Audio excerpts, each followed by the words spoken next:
Welcome to Spotlight. I'm Patrick Woodward. And I'm Megan Nollet. Spotlight uses a special English method of broadcasting.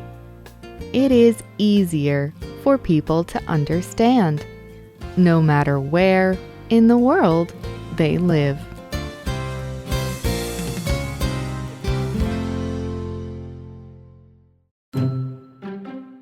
Animals are everywhere, even when we cannot see them. There are bugs in the dirt. There are fish in the sea. Antarctica, the coldest desert in the world, is still home to millions of animals. There is even one animal, the tardigrade, that can survive in outer space. It is no wonder, then, that people talk about animals a lot. This is true in every language, including English. But you may have noticed that many of these sayings make no sense. A native English speaker may talk about flying pigs. They may say something about a wolf putting on the clothing of a sheep, as if animals wore clothes. Native English speakers often use idioms in their speech. Idioms are words and sayings where the meaning is not clear from the individual words. They are simply phrases that native speakers say that make sense to other native speakers. But these phrases are difficult for non-native speakers to understand. So, on this week's Spotlight, we are exploring 7 common animal idioms. Most are not about animals at all, but using them will help you learn new words and sound like a native speaker. Our first animal idiom is the phrase, the elephant in the room. People use this phrase when they are speaking about a subject that no one wants to talk about. The avoided subject is usually very important to talk about. It will be very clear, as if it were a large grey animal sitting in the corner of the room. Imagine that 2 married people are throwing a party. Everyone who comes knows that these 2 are getting a divorce. The party is no fun. No one wants to start talking about their marriage difficulties. You might say that these problems are the elephant in the room. They are a huge issue. They affect everyone in the group, but no one wants to talk about them because they are too large or too strange to bring up. Our second animal idiom is to kill 2 birds with 1 stone. Do not worry, animal lovers. You do not need to kill anything to use this phrase. Instead, the phrase means to achieve many things in one attempt.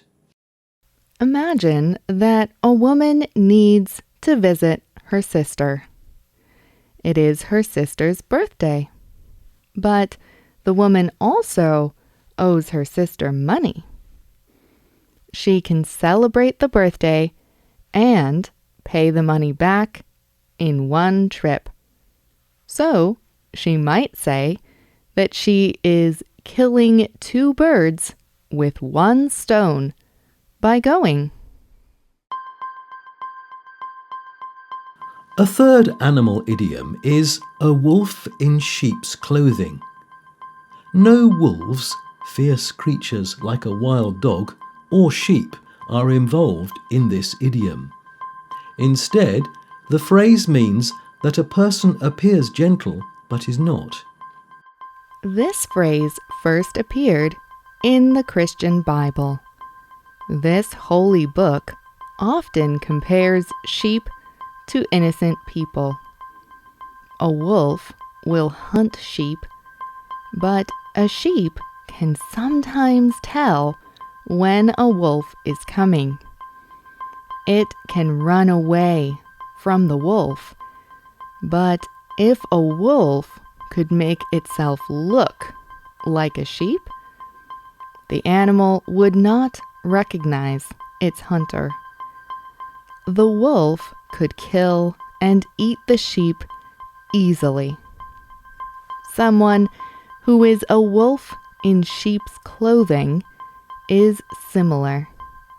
They fake meaning well when they do not. A fourth animal idiom is to take the lion's share. A lion is a large cat, much bigger than a person. To native English speakers, the lion's share is the largest part of something. A person who has taken the lion's share of something received most of it. People often use this phrase in financial situations. Imagine a group of people started a company, but one of these people spent more time, money, and effort. If the company starts making money, he might expect a greater part of the profits. He would want the lion's share. This phrase comes from the Greek storyteller Aesop, who lived around 1600 BCE. In one of his stories, Aesop tells about a hunting party between a lion and three animals that do not usually hunt: a cow, a goat, and a sheep. When the animals succeed, the lion takes the whole kill. He threatens the other animals if they try to stop him. This story taught that people should not partner with those who are more powerful than they are. The powerful person will always take the lion's share. A fifth animal idiom is all dressed up like a dog's dinner. This idiom is popular in the UK, but not in the US. It means that a person is wearing very nice clothing. But there is also an insult in this saying. A dog's dinner is not very clean. A dog does not care how it looks when it eats. Calling someone a dog's dinner means a person who does not take care of how they look.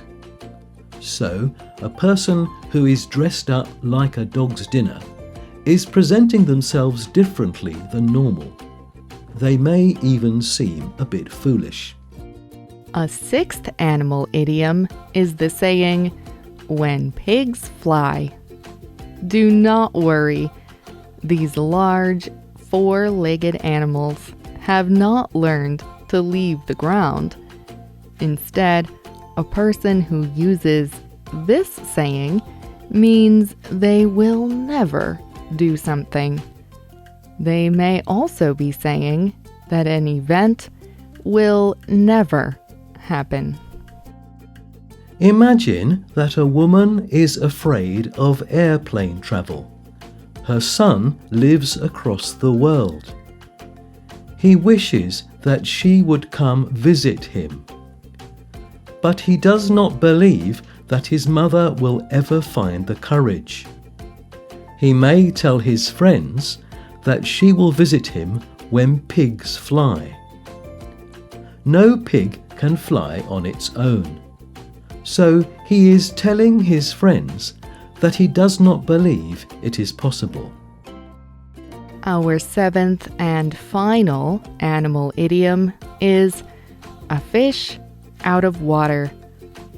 This saying means that a person is in a new, often unpleasant situation.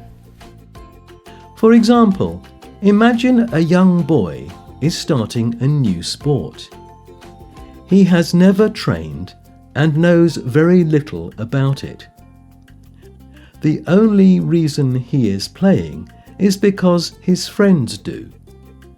At his first game, his inexperience will be clear.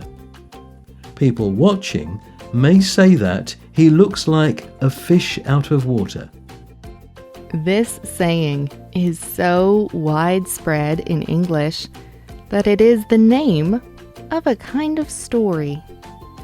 A fish out of water story puts its main character in a new situation. Sometimes something bad happens to this person.